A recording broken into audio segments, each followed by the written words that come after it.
की अभी कल की ही बात है। बीजेपी की ओर से कहा गया कि शिवसेना उनके दुश्मन नहीं है।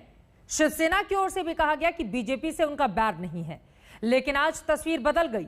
महाराष्ट्र विधानसभा में ओबीसी आरक्षण के मुद्दे पर जमकर हंगामा हुआ और बीजेपी के 12 विधायकों को 1 साल के लिए सस्पेंड कर दिया गया।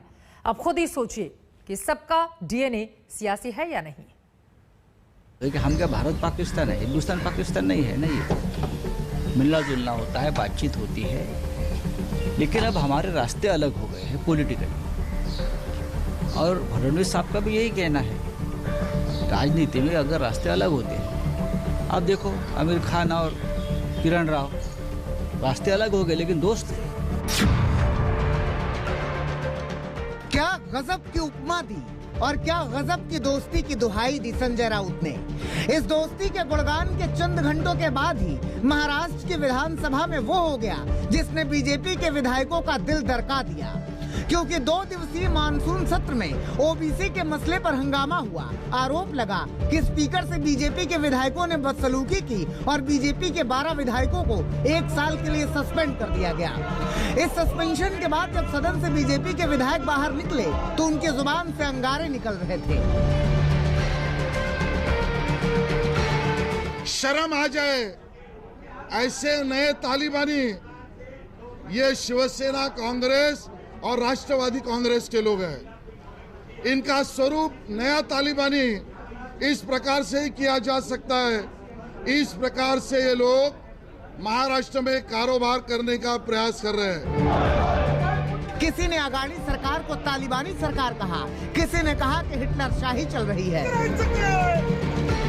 ये बहुत दुर्भाग्यपूर्ण है। ये लोकतंत्र की आवाज दबाने का काम इस सरकार ने किया है। 100% ये हिटलर शाही है। उद्धव ठाकरे जी और पवार सरकार की हिटलर शाही है। सारा फसाद हुआ था ओबीसी आरक्षण को लेकर। ओबीसी आरक्षण का समर्थन करते हुए विधायकों ने नारेबाजी की थी। यही उनका एक षड्यंत्र है। वास्तविक ओबीसी और वीजेएनटी का विषय बहुत बड़ा है महाराष्ट्र में, और हमने उनको कहा कि इस विषय पे हमें बोलने दो।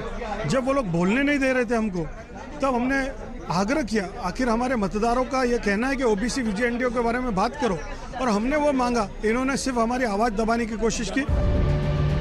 अपने विधायकों के सस्पेंशन पर पूर्व मुख्यमंत्री और महाराष्ट्र में नेता प्रतिपक्ष देवेंद्र फडणवीस भी भड़क उठे। हमारे 12 विधायकों को सस्पेंड किया है। मैं स्पष्ट रूप से कहना चाहता हूं, ओबीसी के लिए हमारी लड़ाई जारी रहेगी। 12 क्या, पूरे 106 एमएलए अगर हमारे सस्पेंड कर दिए तब भी हम लोग लड़ते रहेंगे। अभी 1 दिन पहले ही देवेंद्र फडणवीस शिवसेना के साथ दोस्ती का राग गा रहे थे, लेकिन 1 दिन बाद ही हालात ऐसे बिगड़े कि हंगामा मच गया। सच ही कहा गया है कि राजनीति में ना तो कोई सर्वकालिक दोस्त होता है, ना सर्वकालिक दुश्मन। सियासी बसातों में कब कौन सी चाल चल दी जाए और कब कौन किस पर भारी हो जाए, कहना मुश्किल है। फिलहाल बीजेपी विधायकों के निलंबन के बाद शिवसेना और बीजेपी में एक बार फिर तनातनी बढ़ गई है।